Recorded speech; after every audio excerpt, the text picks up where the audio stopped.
galera do YouTube, estamos aqui para mais um vídeo aí do nosso canal, gente. E esse vídeo de hoje eu vou trazer para vocês aí mais um episódio aí de lendas do nosso canal.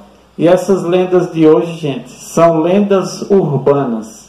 Primeiro episódio eu trouxe para vocês as lendas da infância. O segundo episódio, gente, foi as lendas da internet. E agora eu estarei trazendo a parte 1 das lendas urbanas. Por que parte 1? Porque tem muitas lendas, gente, aí urbanas.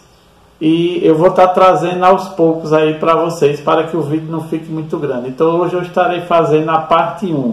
E depois nós estaremos trazendo lendas rurais e mais lendas da internet. Vamos lá para a nossa série de lendas.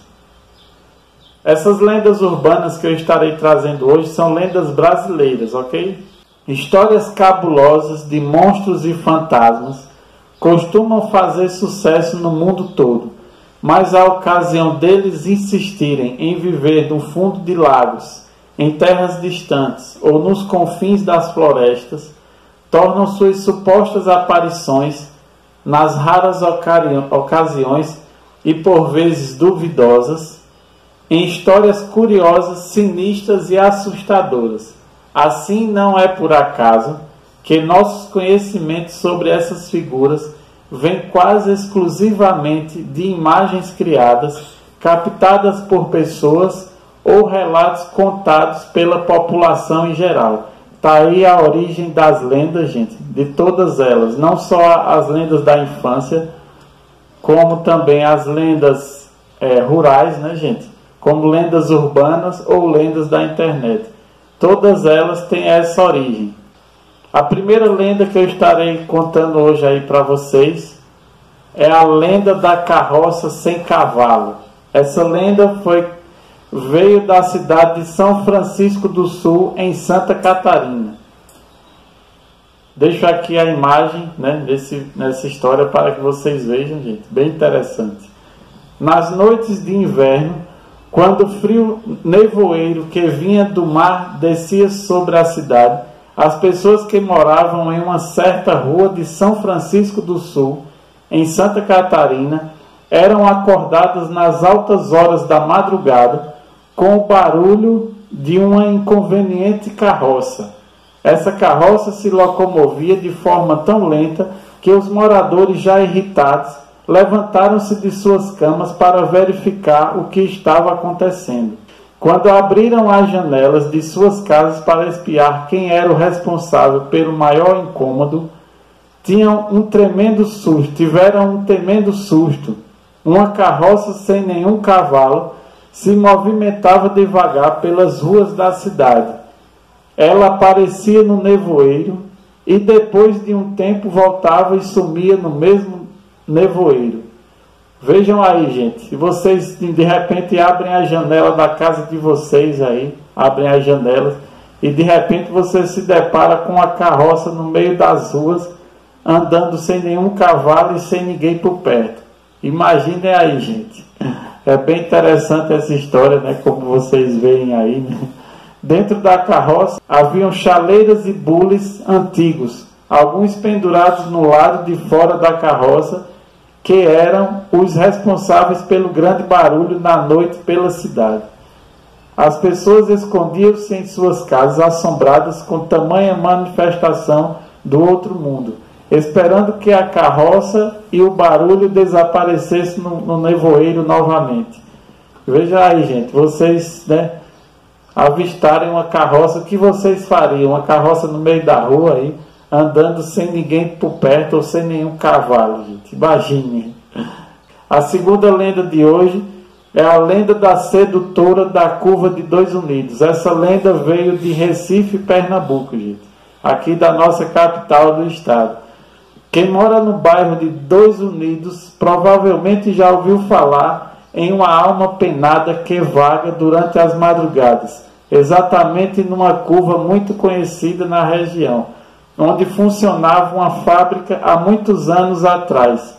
Muitas pessoas, geralmente boêmios que voltavam para casa tarde da noite, garantem ter visto a moça. Mas o caso mais famoso é um popular senhor que encarou a moça e que acabou deixando os moradores com muito medo e em estado de alerta. Veja aí que história interessante, gente. O rapaz ia, né, bêbado aí, e encontrou essa moça. Veja a surpresa que ele vai ter. Disse que o senhor, após beber demasiadamente, havia ficado sem dinheiro para pegar um táxi e os ônibus já não circulavam mais a essa hora. Mas o rapaz andava sozinho pelas ruas em direção à sua casa. Ao passar pela referida curva, percebeu que a solidão tinha desaparecido e dado lugar a uma companhia que tratou logo de lhe pedir um cigarro. Veja aí, gente, que companhia. Era uma moça loira e atraente que acabou lhe despertando o interesse. Como ele não tinha cigarros para ofertar, né, que ele queria a todo custo ofertar para a moça esse cigarro que ela pediu, e temendo perder a oportunidade de paquerar aquela moça, né, gente, vejam aí, o inebriado tratou logo de iniciar uma conversa, correspondido imediatamente por essa moça, e com a capacidade de julgamento comprometida devido ao álcool de seu sangue, né, o senhor, de forma ousada, pôs a mão na coxa da mulher. Ele já foi logo avançando o sinal, gente, já foi pondo logo a mão na coxa dela. Mas veja o que aconteceu. Espantou-se quando percebeu que suas pernas eram finas demais. Baixou o olhar para averiguar e se apavorou completamente quando viu que tinha posto a mão no fêmur de um esqueleto. Levantou então o olhar e o terror se apoderou totalmente de seu corpo, fazendo-o tremer. Em estado de choque, o rosto da sedutora moça havia se tornado uma caveira. Buscando forças onde parecia não existir, o embriagado, movido devido à carga de adrenalina produzida por si, foi correndo para sua casa. De tanto bater na porta e não ser atendido, comenta-se que o pobre rapaz acabou arrombando a porta e entrou totalmente arrepiado e pálido. Desse dia para cá, pouquíssimas pessoas se aventuraram a passar por ali de madrugada. A lição que esse bêbado teve, né? Assim que encontrou a moça, já queria avançar logo o sinal, né, gente? Já foi logo passando a mão na perna dela e, para surpresa dele, ele tocou no osso do esqueleto, gente. E quando olhou para ela, ela era uma verdadeira caveirinha. Veja aí, gente, que interessante, né? Ele ficou com tanto medo que arrombou a porta de casa, derrubou a porta com tudo no chão e entrou para dentro, nunca mais quis saber de passar nessa curva, gente. A terceira lenda que eu trago para vocês hoje é outra lenda bem interessante, que é a lenda da Missa dos Mortos. Essa lenda veio lá de Ouro Preto, em Minas Gerais, gente. Um padre morando na casa paroquial de uma igreja, cuja conservação do local lhe era confiada, né, estava deitado em sua cama próximo das 3 da manhã, quando ouviu barulhos em sua igreja. Era uma daquelas noites frias e chuvosas de Ouro Preto, quando em Minas Gerais começava o tempo das trovoadas, período de inverno, gente. Estava com a cabeça debaixo do cobertor e todo encolhido para esquentar-se melhor. Ele, ouvindo os rumores, descobriu-se e viu na janela uma claridade no local, dentro da igreja, gente. Ele viu uma claridade, né? Acordou e levantou-se e viu lá, quando chegou na janela, viu uma claridade dentro da igreja. Ele ficou pensando, seriam ladrões, mas o templo era pobre, qualquer ladrão, por mais estúpido, saberia que a Capela das Mercês não dispunha de prataria, nem de qualquer coisa que valesse um sacrilégio, ou seja, não dispunha de nada que o ladrão pudesse levar, gente. Porque não tinha quase nada, era uma igreja pobre, né, do setor, assim, é como se fosse uma capelinha. Mas, porém, veja o que aconteceu. Enfim, tudo pode acontecer. Estava ainda nesses pensamentos, quando ouviu distintamente cantando por vozes estranhas: "O Deus nos salve", do começo da ladainha. Ergueu-se com uma coragem de que ele próprio não se julgara capaz. Encaminhou-se pelo corredor até a porta que dava para a capela e, entrando por ela, verificou que a igreja estava toda iluminada, com os lustres acesos, e apinhada de fiéis, Vejam aí, gente, a igreja 3 horas da manhã, né? Ele chega lá, imagina encontrar a igreja cheia de fiéis e, para surpresa dele, no altar, um sacerdote devidamente paramentado celebrava a missa. Veja aí, gente, de 3 horas da manhã, imagina você chegar na igreja, ouvir uns barulhos, chegar lá e ver um padre celebrando com a igreja cheia, né? João Leite estranhou a nuca do padre, pelada, lisa e branca. Não se lembrava de calvície tão completa no clero de Ouro Preto, que ele também era padre. Ele não se lembrava nenhum padre que tivesse com a careca branca e pálida desse jeito, que ele bem conhecia. Ele conhecia os outros padres, nenhum era assim. Os fiéis que enchiam a igreja trajavam de preto, entre eles alguns homens de cogula e algumas mulheres de hábito da Irmandade das Mercês, que era uma ordem lá de Minas Gerais, pessoal. Todos ajoelhados e de cabeça baixa. Quando o celebrante voltou-se para dizer o Dominus Obispo, o zelador viu que o religioso tinha uma simples caveira em lugar de cabeça, gente. O celebrante era uma caveira em pé celebrando lá. E ele, com isso, assustou-se ainda mais com aquilo, pois, reparando melhor nos assistentes agora de pé, constatou que os mesmos não passavam de esqueletos vestidos. Veja aí a história, essa lenda, né, gente? Interessante, né? Então correu para a porta ao lado, todo arrepiado e pálido também. Essa porta dava para o cemitério do Adro, que era o cemitério próximo dessa capela, gente. E sempre vivia fechada, com tranca e tramela. Naquelas portas antigas, se vocês lembram, né, que tinha as fechaduras, as tramelas, né, que eram aqueles ferrolhos grandes, né? Estava agora escancarada para a noite chuvosa, pois a carreira desse padre foi tão grande que deixou tudo aberto e nunca mais voltou ao local, gente. Veja aí, o padre, coitado, deu uma carreira com medo tão grande que acabou deixando tudo aberto, foi-se embora e nunca mais voltou, gente. Veja aí que lenda interessante essa da cidade de Ouro Preto, Minas Gerais. Agora, essa próxima lenda que eu estou falando aqui hoje para vocês é uma lenda bastante conhecida aí na internet, gente. Lenda da loira do banheiro.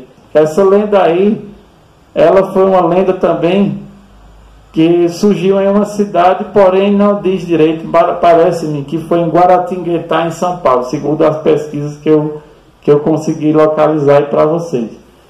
Todo adolescente já ouviu a lenda da loira do banheiro. Ela aparece em banheiros de escola, geralmente após alguém realizar uma sequência de ações, como gritar seu nome 3 vezes na frente do espelho, chutar a privada e falar palavrões ao mesmo, dar a descarga com um fio de cabelo no vaso sanitário. Ou fazer o ritual de invocação, né, gente, que muita gente aí já fez, né, tentando encontrar essa tal loira do banheiro, ou chamar palavrão, ou então chutar a privada, ou dar descarga com o cabelo dentro do vaso. Veja que história mais interessante, né? Dependendo da escola onde a lenda é contada, pode ser tudo isso junto. O que vocês talvez não saibam é que a loira do banheiro existiu de verdade e tem uma história cheia de atitude para a sua época. Essa loira, gente, existiu realmente a história dela. E vejam quem era essa loira do banheiro. A versão mais aceita dessa lenda é de que ela teria se inspirado na história da jovem Maria Augusta de Oliveira, nascida no final do século XIX em Guaratinguetá, São Paulo. Dizem que ela seria filha do Visconde de Guaratinguetá, que teria obrigado a menina a casar-se aos 14 anos, como um homem influente na época. Isso ainda era considerado normal. Nessa época, os pais é quem escolhia os casamentos para os filhos, independente da idade que fosse, né, gente? Vejam aí que absurdo, né, para essa época. Hoje a gente vê como uma maior, né, coisa, mas naquela época era normal isso aí, gente. Nada feliz com o casório arranjado, Maria Augusta vendeu suas joias, mostrou que tinha muita atitude e fugiu para Paris aos 18 anos. Na cidade, a jovem viveu até 1891, quando teria falecido com apenas 26 anos de idade. O motivo ainda é um mistério, graças à desaparição do atestado de óbito da garota. Ninguém sabe nem de que essa menina morreu, gente. Vejam aí. Com a notícia da morte, sua família pediu que o corpo retornasse ao Brasil e fosse colocado em uma urna de vidro na casa da família, até que o túmulo ficasse pronto. Mas mesmo após a sepultura estar pronta para receber o corpo, a mãe de Maria Augusta não quis enterrá-la. A mãe queria ficar com o corpo aí da criança na casa delas. Foi só após ser acometida por diversas manifestações e poltergeists, enquanto o corpo estava na casa, que ela decidiu sepultar a jovem. Vejam aí, gente, a casa começou a acontecer coisas aí espirituais, né? Fenômenos aí paranormais, e a mãe com isso acabou decidindo enterrar a sua filha, né? No cemitério normal da região. Algum tempo depois, em 1902, o casarão em que viviam deu lugar à Escola Estadual Conselheiro Rodrigues Alves, onde dizem que seu espírito vaga até os dias de hoje, aparecendo com frequência nos banheiros femininos. A história ganhou força após um incêndio misterioso acometer a escola em 1916, fazendo com que o prédio tivesse que ser reconstruído, gente. Vejam aí, a escola acabou pegando fogo, né, muitos anos depois aí, né, e teve que o prédio ser reconstruído, mas até hoje dizem que a manifestação dessa loira do banheiro, né, ainda existe e ainda ela aparece nesses banheiros femininos. Vocês teriam coragem de ir a um banheiro num local como esse, gente? Respondam aí. Eu mesmo digo a vocês, talvez eu não tivesse. Bom, gente, essa próxima lenda que eu trouxe para vocês hoje nesse vídeo, né? Aí muita gente já ouviu falar sobre essa lenda aí, né? Ela surgiu há muito tempo atrás. Eu me lembro também dessa época que teve essa lenda. A gente ficou até achando estranho, né, na TV quando passava as reportagens, que é a lenda do chupa-cabra, gente. Alguém já ouviu falar aí? Deixa aqui nos comentários. Relatos sobre o primeiro chupa-cabra apareceram pela primeira vez em Porto Rico, em meados dos anos de 1990. Eles descreviam uma criatura bípede de quase 1,5 metro de altura e com olhos grandes, espinhos nas costas e longas garras. Essa criatura, segundo esses relatos, estaria matando animais de criação para corte e chupando seu sangue. Daí seu nome popular bastante conhecido, que é o famoso chupa-cabra, né, gente? Vocês devem ter ouvido falar aí sobre essa antiga lenda dessa criatura, né, gente? O impressionante da história do chupa-cabra foi a rapidez com que ela se espalhou. Após mais relatos de gente que disse ter visto a criatura e a ligação feita na mídia local com animais encontrados com o sangue retirado, a viralização foi incontrolável. Se espalhou por Porto Rico, depois pelo resto da América Latina e o sul dos Estados Unidos. No Brasil, uma reportagem sobre o chupa-cabra no programa Domingo Legal do SBT, que eu me lembro como hoje que eu assisti a essa reportagem, em 1997, levou uma onda de supostas aparições da criatura por todo o país. A lenda se espalhou até mesmo online, nos primórdios da popularização da internet, com a participação de grupos entusiastas de OVNIs e teóricos da teoria da conspiração. Também já ouvi falar muito, gente, sobre essa teoria da conspiração, que tem muitas lendas que eu trarei aqui no canal no período dessa teoria da conspiração. Quando eu fizer outros episódios aí de lendas da internet, vai ter algumas lendas que vêm dessa teoria, gente. Vocês verão aí em vídeos mais à frente.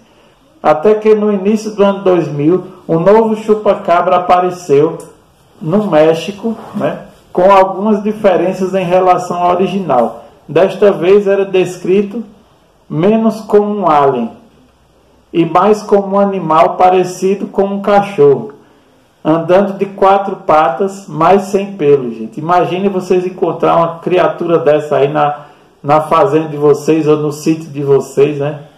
É uma coisa bizarra.